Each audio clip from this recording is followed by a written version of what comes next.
Chapter 11. I started to scream, but stifled it with my hand. A little squeak still came out. Lucas jerked his head in my direction. I ducked into the shadows. Lucas peered through the darkness. He seemed to be sniffing, trying to catch a scent in the air. I held my breath. Lucas turned away and started digging again. As quietly as I could, I slipped across the street. I hid behind a tree and peeked at Lucas. Had he seen me? He kept on digging, face to the ground. I hurried down the street, keeping in the shadows. I didn't look back until I was safely inside the house. I poked my head out the door. No sign of him. I shut the front door and locked it. I was safe, for now. Pete controls the body at night, I thought. Now it's nighttime, and Pete has taken poor Lucas out to the cemetery. I shuddered. June 10th is almost here.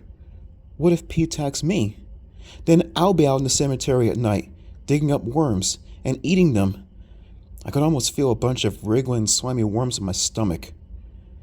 Randy, is that you? Mom called from the den. I took a deep breath and went in. Mom, Dad, and Baby all sat in front of the TV watching a police show. How was the movie? Dad asked.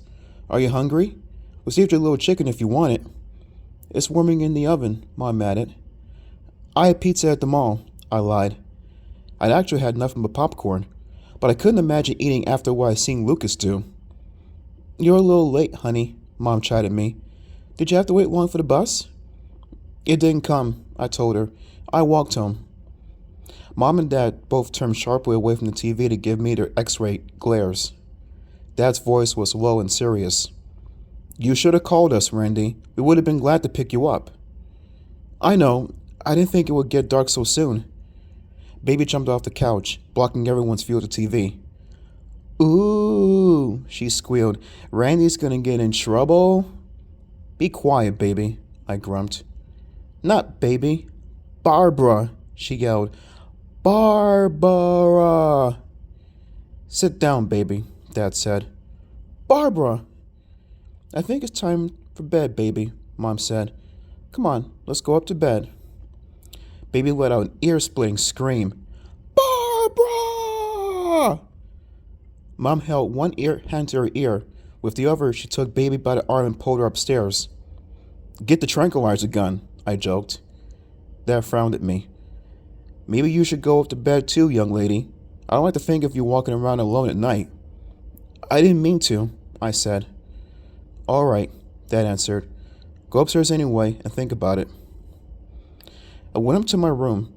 I put on a summer nightgown and slunk into bed to read. I had to do something to take my mind off Pete. A warm breeze drifted in through the open window, lightly fluttering the curtains. I don't remember falling asleep, but I must have. I woke up with a start. My bedside lamp was still on.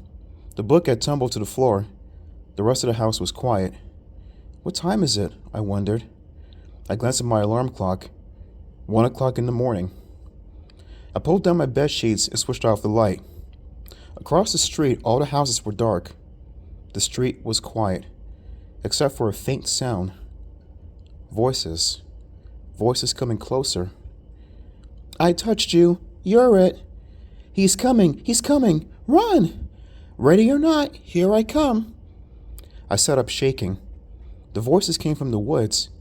Ollie, ollie, oxen free. I leaned toward the window and stared out.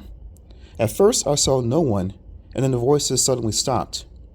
But then something moved under the light of the street lamp. A boy.